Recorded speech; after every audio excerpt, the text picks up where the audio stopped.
A'udhu billahi minash shaitanir rajeem. Bismillahir rahmanir rahim. As-salatu was-salamu alayka ya Rasulullah sallallahu alayhi wa sallam. Assalamu alaikum rahmatullahi wa barakatuhu. So today I will be sharing something really precious with you. It has been tried by a sister as well, and she has wept for it. So it is narrated by Abu Musa Madini rahmatullah alayh, and he narrates it actually from Hazrat Ibn Abbas radiyallahu anhu.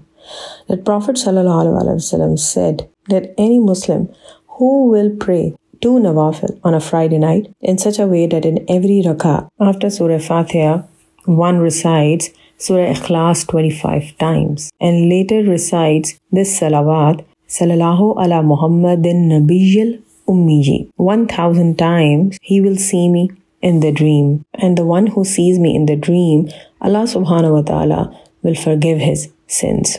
Inshallah ta'ala. So this was recited by a sister, and she mentioned it to me that she did it for the first time on a Friday night, and she followed exactly the way it has been narrated. She recited 2 nawafil, and in each rak'ah she recited 25 times Surah Ikhlas after Surah Fatiha, and after that she recited the same Darood, the mentioned Darood, which you can see on the screen as well.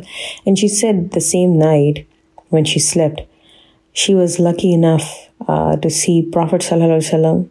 Not only Prophet sallallahu alaihi wasallam, but also his beloved daughter, Hazrat Fatima radhiyallahu anha as well. She said she couldn't believe her eyes, she couldn't believe her luck, that she followed it for the first time, and she was lucky enough.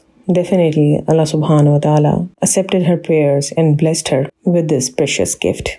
This has been mentioned in a book of Salawat, which has been written by Sheikhul Hadith, Maulana Shahriyar Ahmad Madni, who is actually from Pakistan, and he wrote a book, Madni Guldasta, which means a bouquet of flowers from Medina. So if you're interested in trying it, then please do try and mention in comments, or you can contact me on the WhatsApp as well. The number is given in the description. May Allah subhanahu wa ta'ala bless all of us with his great blessing that we could see our Prophet sallallahu alaihi wasallam not only in this world, but in the akhirah as well. Assalamu alayka ayyuhan nabiyyun wa rahmatullahi wa barakatuhu. Assalamu alaikum rahmatullahi wa barakatuhu.